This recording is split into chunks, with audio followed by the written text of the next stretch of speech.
నీకు ఈ డిప్రెషన్ ఉంది అని తెలిసినప్పుడు, అలా నువ్వు ఫీల్ అవుతూ ఉన్నప్పుడు, అది నీలోనే దాచిపెట్టేసుకుని లేకపోతే నువ్వే అంగీకరించి అలాగ మదన పడటం కాకుండా, నమ్మకమైన వ్యక్తులకి, నిన్ను అర్థం చేసుకునే వ్యక్తులకి, నిన్ను ప్రేమించే వ్యక్తులకి, నీకోసం ప్రార్థన చేసే వ్యక్తులకి, నీకు మంచి గైడ్లైన్స్ ఇచ్చేటువంటి వ్యక్తులకి నీ బాధను పంచుకోవడం మంచిది. ఎందుకంటే మనం మన బాధని పంచుకున్నప్పుడు మన మనసు తేలికైపోతుంది, భారం తగ్గిపోయిన ఒక ఫీలింగ్ కలుగుతుంది.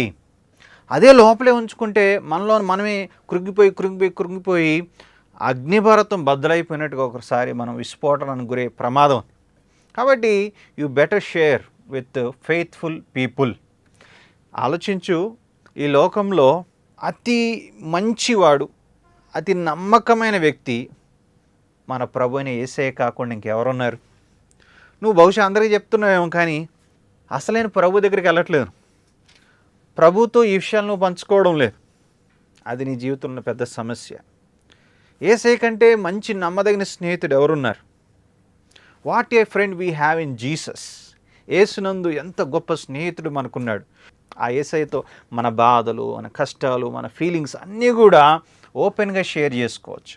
ఆయనతో షేర్ చేసుకోవడం లాభం ఏంటంటే, ఆయన కూడా ఈ భూలోకంలో ఒక మనిషిగా జీవించాడు. కాబట్టి ఆయనకు కూడా కష్టం అంటే ఏంటో, బాధ అంటే ఏంటో, శోధన అంటే, వేదన అంటే, దుఃఖం అంటే అన్నీ ఆయనకు తెలుసు. కాబట్టి ఆయన నిన్ను అర్థం చేసుకోగలడు.